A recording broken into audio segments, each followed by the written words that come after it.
Frances, welcome to Speaker Spotlight. Hi, thanks for having me. It's brilliant to speak to you, and you're currently in school because you're a very busy teacher, Yeah. educator. Tell us a little bit about the work that you do. I used to be a head teacher of a special school for learners with autism and associated difficulties. I left there, gosh, a year ago now. And since then, I've been doing my own consultancy. I work for a local authority as well, part time as an inspector and advisor, which is really interesting. I get to go to lots of different schools, really varied. But as part of my own work, I kind of just help schools that need a bit more support. So it might be around particular issues that they're struggling with, a lot of work around anti-racism, leadership, reviews, safeguarding, whatever it is that they need from me. That's what I do. And I love the variety of the work and it just really suits my brain. So yeah, at the moment I'm in a school that I'm supporting, just helping them do a review and looking at their systems and processes. So yeah, really interesting. And it's fantastic for you to share your lived experience as well. Yeah, Your vast knowledge is not only a head teacher, but working with SND and neurodiversity, you really know how to yeah, best support all different yeah. learners. Yeah, definitely. And I think it's been really interesting because I've worked within SEN for a long time. But I was always so focused on the children and young people and what their needs are. So I've done local authority before, I've done, primary, secondary, alternative provision, everything. And I'd always go around thinking that child really needs support. They might have some dyslexia, difficulties around literacy, or they look like they've got some working memory difficulties in doing those assessments. I even wrote an essay on working memory for my master's, never thinking to myself, oh, hold on, maybe you're a bit neurodivergent yourself. It just never occurred to me. And lots of people say that they're always concentrating on their own children or other people. And it's only when, you know, something happens or someone in their family gets a diagnosis, they start looking at themselves. So that happened to me last year. I was summer 22 actually. I was initially diagnosed with a vestibular condition that caused me to lose my hearing on my left side. And then when I was going for assessments, they said, oh, there's a link between that and meningitis. And I'd had meningitis when I was about 2.5. So then I started to look into that. Then they said there's a link between meningitis and brain injuries and things like that and ADHD. So then it was like, okay, I've gone from having nothing that I knew of to having a hearing impairment, a vestibular condition, to ADHD. And then I went for my ADHD assessment and they said, oh, you need to look into dyslexia. So then I got diagnosed with dyslexia as well. And it's like all these assessments, it was so intense over like 2 months. I was getting all these assessments. With my ADHD diagnosis, it was a private assessment. When I was going on to the NHS pathway, I had to get re-diagnosed. So it was like I had two diagnoses of ADHD, dyslexia, and And all this it other really stuff. does take Yeah, it out of you as well. And absolutely, yeah, a diagnosis of any neurodiverse condition, it's like a real light bulb yeah, moment. It does take it out of you because you go through childhood, you go through what you're currently struggling with, and yeah. it can be really, it can be emotionally quite challenging. Absolutely, absolutely. And it was, but I was really fortunate. One of my friends, when I was leaving headship, she paid for me to have therapy for my first therapy session. And I'd never had therapy like that before. And it just really made me think because a lot of people can't access it, it was really expensive because this lady's really good.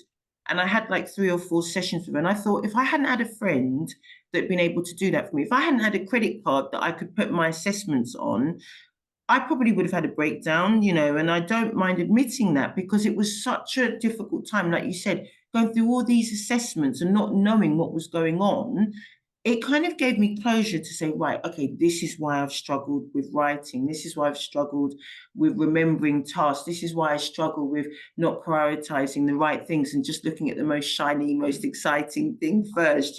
All those things just made sense to me. So I think now that understanding has made me even more of an advocate to say, look, it's not fair at the moment. It's so unequal in education where some people are getting the resources and the attention and the support they need and other children aren't. And just thinking, what can we do about that more? So yeah, that's what I talk a lot about now as well. And it is really incredible the work that you do, Frances, because it is that, you're really honest, and you don't have to share your story. You don't have to, because it does take a real lot, but it's that mental Yeah, health side yeah, of absolutely. diversity that really does impact Yeah, people. And yeah, you touched on there about different backgrounds, and privilege really does play into not only diagnosis but support, yeah, because we don't, yourself working in schools, you don't know what some kids are going home to. They may not have yeah, that support system, and if they're told they're being the stupid, but actually there's yeah, going on, it can, that yeah, all adds to yeah. mental health. Yeah, and you know what? It's such a good point because I say now I'm glad I wasn't diagnosed when I was a child because I think it was hard enough trying to get through education without someone saying she can't achieve because she's got this and she's got that. That understanding wasn't there. I was doing a talk about assistive technology over the weekend and the use of AI, and I was saying about since my diagnosis and my understanding about myself, I've been able to access assistive technology that I didn't even know about. And I work for a company where I'm teaching university students how to use assistive technology. And it's one of the best experiences of my life, I have to say, even though I've been teaching for 20 years, because you get some mature students that have gone through a lot, not knowing what their brain was like. And then when you show them how to use something, it's so emotional. And when you show them how to use something like Grammarly or Speechify or something, and they use it and they're like, this is going to save me so much time. This Yeah. is really going to help me. They get really emotional, and it's such a lovely feeling to know I've been part of that, and just helping them. But not enough people access to work or funding through disabled students allowance and things like that. And I wish more people knew about it because it makes such a difference. It can be the difference between someone having to leave university and fulfilling their potential. So, Absolutely. I accessed it through uni, so I got disabled okay. students allowance, and it was a real game changer. I had Dragon Mm, software, I yeah, was able to have that support, and even though, yeah, it was my hard work and it was my that achievement degree, my yeah, results could have been completely different, and my even yeah, how I handled it could have been completely differently. So I, yeah, I cannot recommend that people access yeah, that. yeah.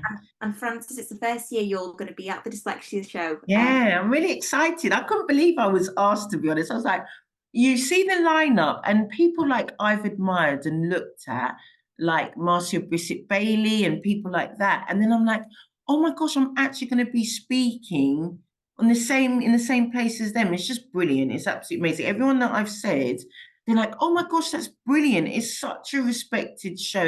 So yeah, I'm really looking forward to it.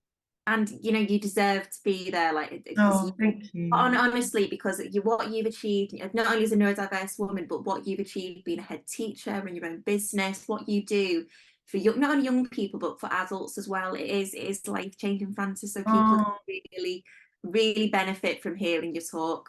I really appreciate that. We're not very good at taking compliments, are we?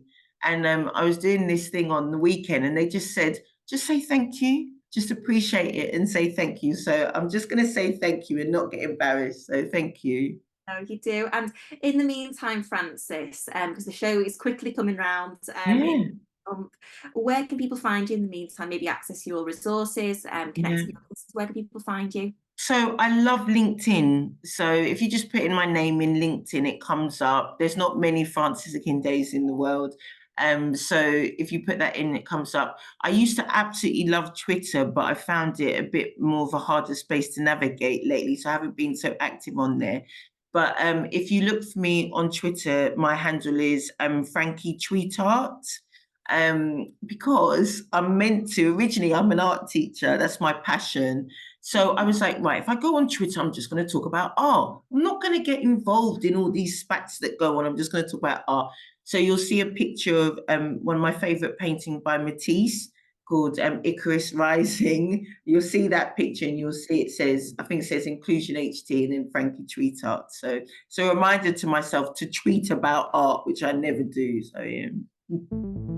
And as well, I just got to say that's when your creativity, a passion Yeah, for art and stuff, that all comes with being neurodiverse. Seeing yeah, taking pictures. Yeah, that's all Yeah. a real positive that comes up. But Frances, thank you so Yeah. much for doing the spotlight. It's okay. Thank you very much. I think that was perfect timing. I can hear something going on. I'll just